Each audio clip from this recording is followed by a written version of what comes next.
Hey, well, we're off for a ride, and who knows what the adventure is going to bring. It's going to be the usual hour ride up and however long down.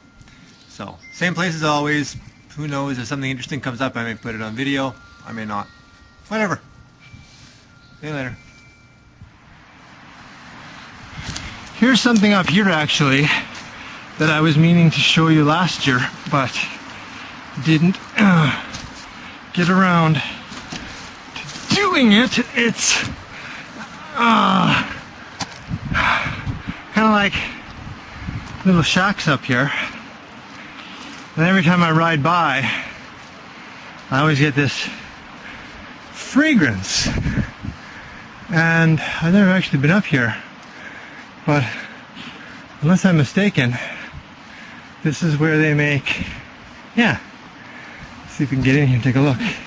This is where they make charcoal. See?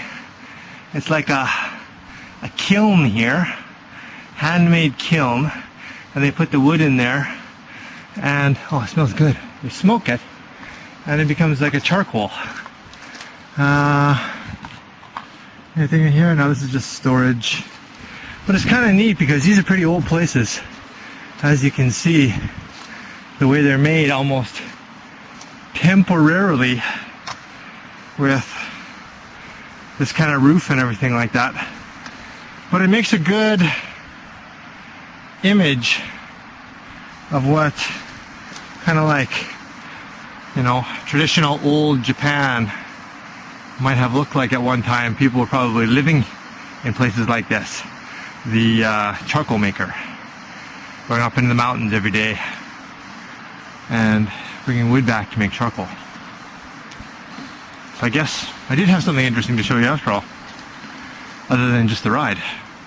Quite neat actually. I like this place. Alright, let's continue on. Up and away in my beautiful balloon. Except I'm not in a balloon. Alright, let's just get up and away. And away we go!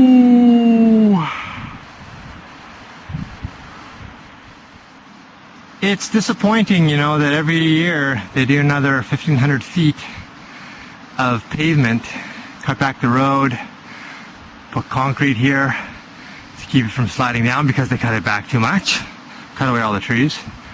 And generally the forest kind of disappears. It's rather disappointing. This is a beautiful gravel downhill stretch. You could pick up a lot of speed here and it was safe, you know, not too rough, but fun. I don't like riding on the pavement anymore.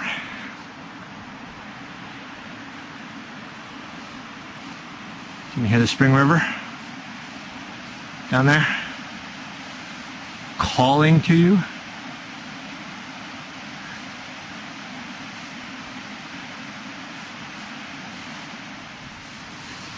There used to be a community up here, a very old one. I don't know how long ago, it's not here anymore.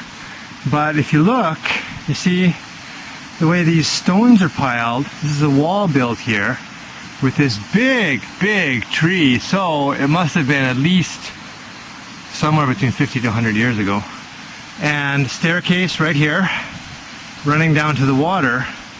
So right in this area that we're looking at, there used to be a homestead here.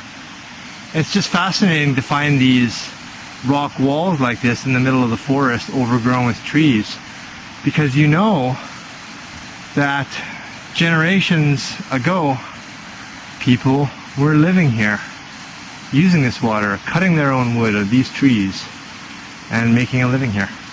It's really humbling to see this, always, and I never get tired of it.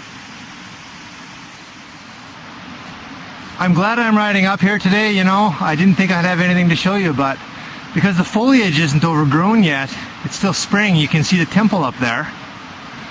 And look at the size of that tree. It's huge. It's like 3 trees or 4 trees all intertwined together at the base.